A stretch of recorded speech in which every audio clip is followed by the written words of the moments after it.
Le 30 avril dernier, nous avons pu découvrir une nouvelle exposition au musée Linnou de Mashtayas.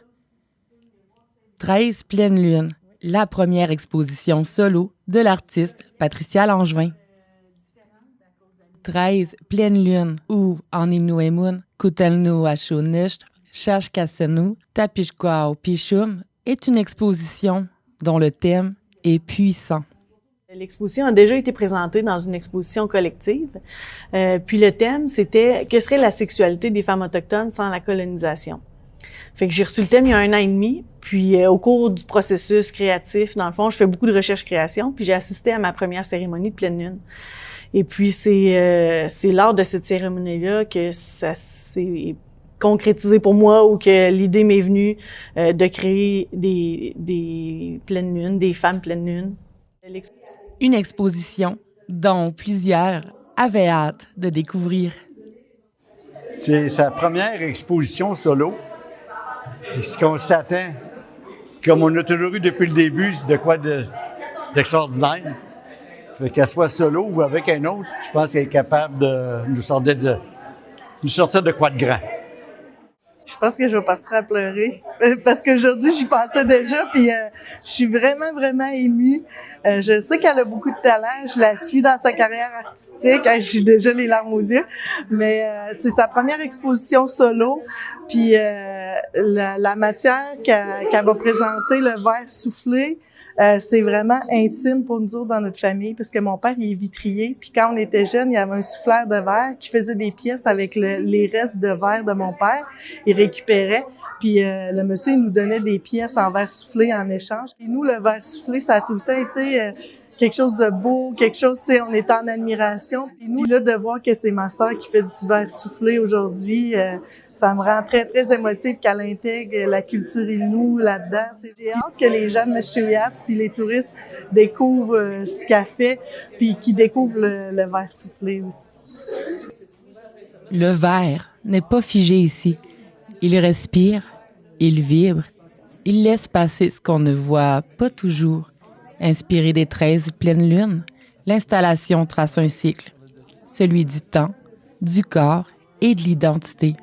Moi, c'est mon médium de prédilection, le verre soufflé, puis ça représente beaucoup pour moi la fragilité, mais aussi la force. Ça a l'air super fragile, les gens ont peur de toujours les briser, mais c'est très solide.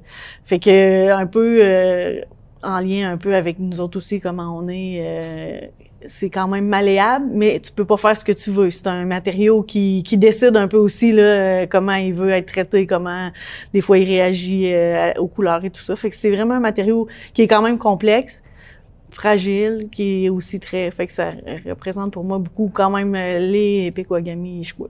Moi...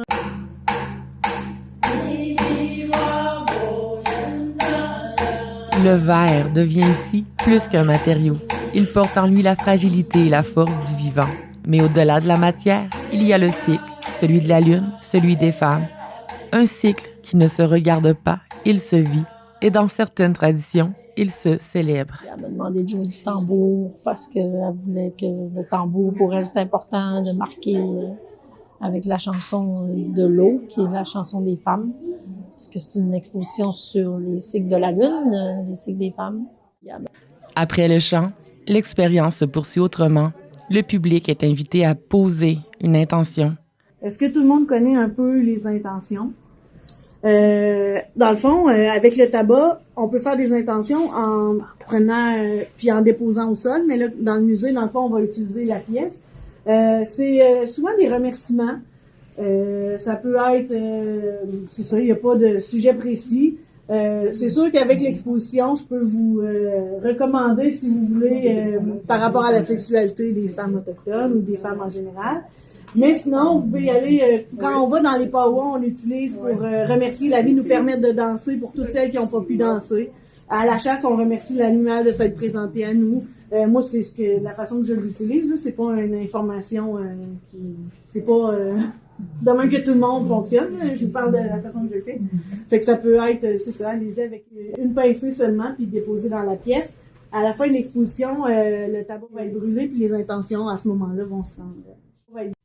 Au-delà du geste, l'exposition devient une expérience personnelle, un moment pour s'arrêter, pour ressentir, et pour l'artiste. C'est là que tout prend son sens.